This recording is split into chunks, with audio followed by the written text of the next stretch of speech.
A veces, en el silencio de la noche, cuando el mundo se apaga y solo queda el eco de nuestros pensamientos, el alma susurra preguntas que evitamos durante el día. ¿Qué ocurre después del último suspiro? ¿A dónde van los que amamos cuando sus ojos se cierran? ¿Y nosotros? ¿A dónde iremos cuando llegue nuestro momento? Estas preguntas, que tocan o fundo da alma, nos aproximan de un tema muitas veces evitado, mas profundamente necessário, o umbral. Um lugar que muitos ainda imaginam como um castigo, como um inferno reservado aos que erraram. Mas e se estivermos olhando com os olhos do medo e não com os olhos da verdade? E se o umbral, na verdade, não for um fim, mas o início silencioso de um reencontro consigo mesmo? Durante muito tempo, a imagem do umbral foi envolta em sombras e terror, pintado como um castigo divino, como se Deus separasse bons e maus num julgamento severo. Mas, segundo os ensinamentos de Chico Xavier, isso é apenas uma sombra criada pelo nosso próprio olhar. Ele dizia: há muitos palácios na terra com almas em trevas, e muitos vales escuros com almas despertando para a luz. O umbral não é um inferno, é um espelho, um reflexo do que ainda não conseguimos enfrentar em nós mesmos. É um lugar de dor, sim, mas não de abandono. Um lugar onde a alma reencontra tudo o que escondeu e, por fim, começa a se libertar. Emmanuel, mentor espiritual de Chico, explicou que o umbral é uma zona de despertar moral, um espaço transitório, onde espíritos confusos, desequilibrados, mas profundamente amados por Deus, reavaliam a vida, reconhecem suas escolhas e iniciam um novo caminho. Não é um castigo, é uma oportunidade. A dor que se sente ali não vem de fora, ela nasce do despertar da consciência, de ver com nitidez o que antes se escondia sob desculpas, máscaras ou orgulho. E quando a alma enxerga, ela sofre, mas também começa a se curar. E por isso é tão importante desfazer essa ideia punitiva do umbral. Ainda carregamos nas costas os medos das religiões antigas, o inferno eterno,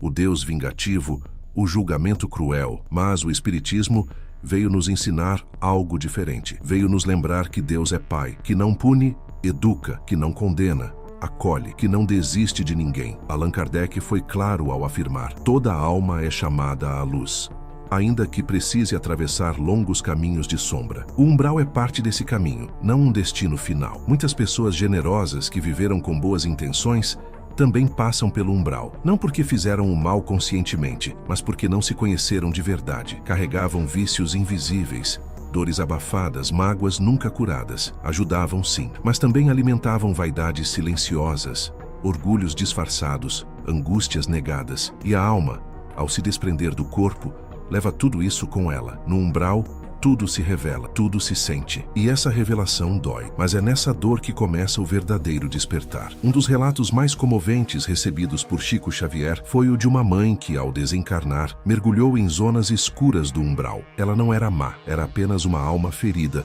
que carregava em silêncio o peso de muitas dores não resolvidas, vagava entre lembranças e arrependimentos, sem conseguir pedir ajuda. Mas, do outro lado, seu filho encarnado sentia sua ausência como uma ferida viva, e todas as noites ele orava com o coração rasgado, e sua prece, mesmo simples, foi um clarão na escuridão da mãe. Foi esse amor que abriu o caminho para o resgate espiritual, porque o umbral não resiste à força do amor verdadeiro. É nesse ponto que precisamos entender. O umbral é como um espelho. Ele reflete o que negamos em vida, a culpa que abafamos, os pensamentos que evitamos, os sentimentos que trancamos. Emmanuel dizia que a consciência é como um espelho turvo, que aos poucos vai se limpando, até mostrar o que realmente somos, não para nos condenar, mas para nos libertar da ilusão. E por que tantos espíritos demoram a sair de lá, mesmo quando a ajuda espiritual chega? Porque muitos não se sentem dignos de aceitá-la, recusam a mão estendida, acreditando que não merecem. O orgulho, às vezes,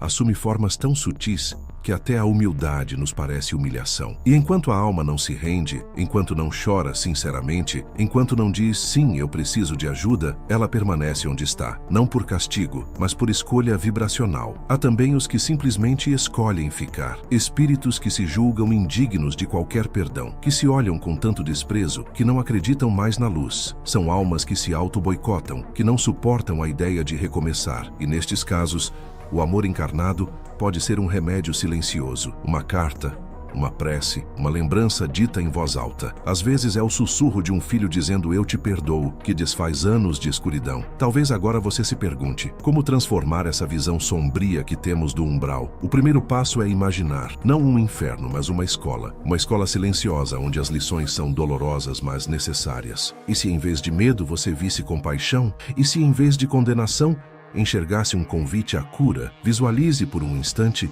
milhares de espíritos sendo acolhidos lentamente por equipes espirituais, sendo limpos, confortados, guiados, porque isso acontece todos os dias.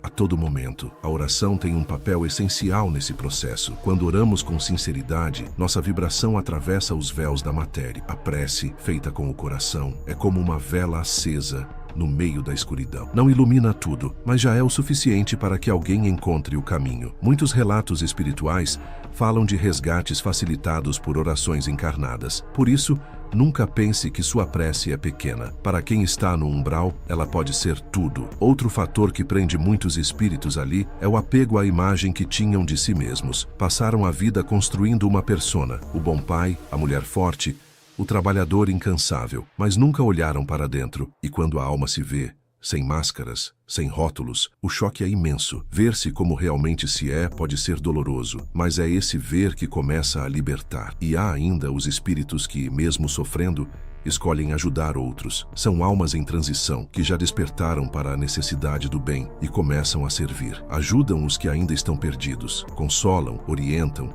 socorrem. Emmanuel dizia, quem serve no sofrimento já começou a se libertar dele. O serviço é o primeiro passo da libertação. As colônias espirituais, como a descrita em Nosso Lar, têm papel fundamental nesse processo. Elas mantêm equipes preparadas para descer até os níveis do umbral e realizar resgates. Mas o ingresso nessas colônias não acontece por privilégio, acontece por merecimento vibracional. A alma precisa estar pronta, precisa desejar a luz, precisa aceitar mudar. E quando isso acontece, os portões da esperança se abrem. Chico Xavier dizia que o umbral é um vale de lágrimas, mas com sementes de luz enterradas no sofrimento. Nem todos que estão ali erraram por maldade. Muitos apenas se perderam de si mesmos. O Espiritismo consola, porque mostra que toda sombra é transitória. Quando se escolhe caminhar para a luz, e não há espírito esquecido por Deus, nenhum, porque o amor divino alcança até o último canto da escuridão. E se o verdadeiro inferno fosse apenas o silêncio de uma alma